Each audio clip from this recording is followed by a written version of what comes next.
Good evening student. आज का मेरा जो टॉपिक है वो आपका है 10th क्लास में चैप्टर नंबर 4 जो है आपका कार्बन एंड इट्स कंपाउंड। ठीक है, कार्बन चैप्टर से मैं आपके कुछ इंपॉर्टेंट क्वेश्चन बताऊंगी, जिसमें अगर आपको कोई कन्फ्यूज़न नज़र आएगी तो आप मुझे ज़रूर बताइएगा। ये पार्ट 1 है जो कि आज मैं अपडेट कर रही हूँ। इसका पार्ट 2 मैं कल अपडेट करूँगी। मेरे वीडियो को लाइक और सब्सक्राइब ज़रूर कीजिएगा। अब आते हैं आपके फर्स्ट क्वेश्चन पे।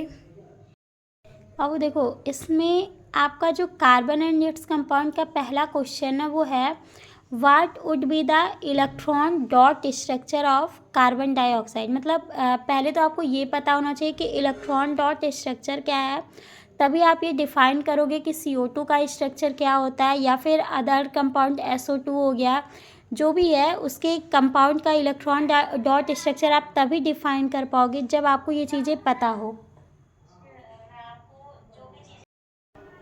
अब इसके आंसर पे आएंगे तो पहले मैंने आपको डिफाइन कर दिया है कि हाँ, इलेक्ट्रॉन डॉट स्ट्रक्चर क्या होता है। देखो, ये इलेक्ट्रॉन डॉट स्ट्रक्चर एक ऐसा डायग्राम होता है जो कि ये डिस्क्राइब करता है कि उस केमिकल बॉन्डिंग में कितने लोन पेयर इलेक्ट्रॉन हैं और कितने आपके बॉन्ड पेयर हैं। अब लोन पेयर और बॉन्ड पेयर क्या होता है ये समझ लो।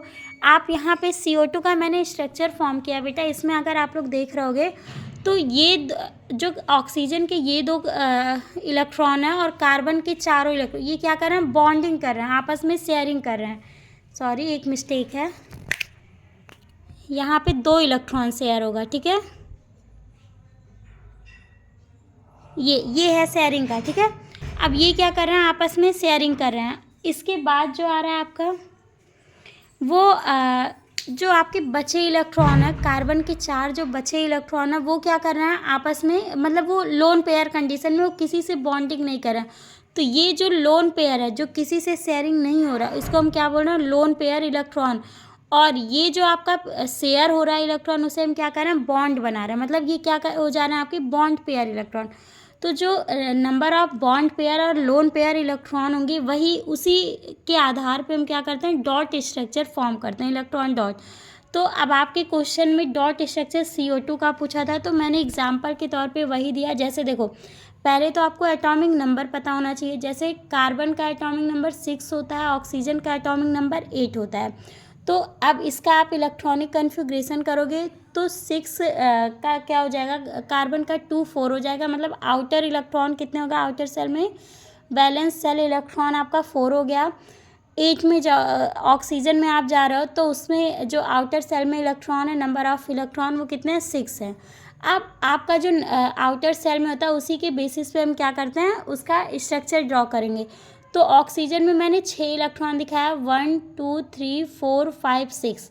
ठीक, कार्बन में कितने हैं, 4 हैं, तो 1 2 3 4 मैंने दिखाया। अब इसके बाद फिर हमें ऑक्टेट रूल का पालन करना होता है। ठीक है, उसके अकॉर्डिंग हम क्या करेंगे, अगर ये कार्बन की वैलेंसी में हमें कितने इलेक्ट्रॉन कम है, 4 इलेक्ट्रॉन है। क्यों, क्योंकि अगर इसे 4 मिल जाता है तो इसका ऑक्टेट कंप्लीट माना जाएगा। ऑक्टेट रूल के अकॉर्डिंग होता है, कोई भी जो एटम होगा या एलिमेंट होगा उसके आउटर मोस्ट सेल में 8 इलेक्ट्रॉन, मतलब 8 18 32 ये होना अनिवार्य है।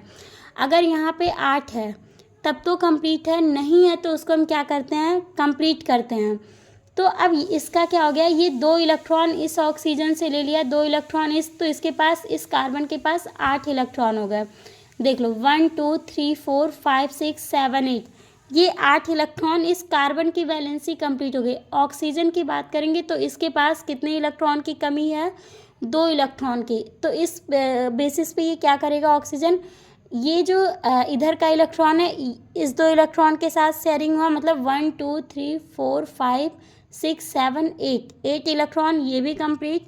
इसकी बात करोगे तो इसके पास भी 8 इलेक्ट्रॉन हो गए। क्यों, क्योंकि 1 2 3 4 5 6 7 8 ये ऑक्टेट इसका कंप्लीट हो गया। अब इलेक्ट्रॉन डॉट स्ट्रक्चर, जो आपके बॉन्ड पेयर हैं उनको बॉन्ड के थ्रू दिखा दीजिए, और जो आपके लोन पेयर हैं उनको लोन पेयर के बेसिस पे दिखा दीजिए। आपका इलेक्ट्रॉन डॉट स्ट्रक्चर प्रिपेयर हो गया।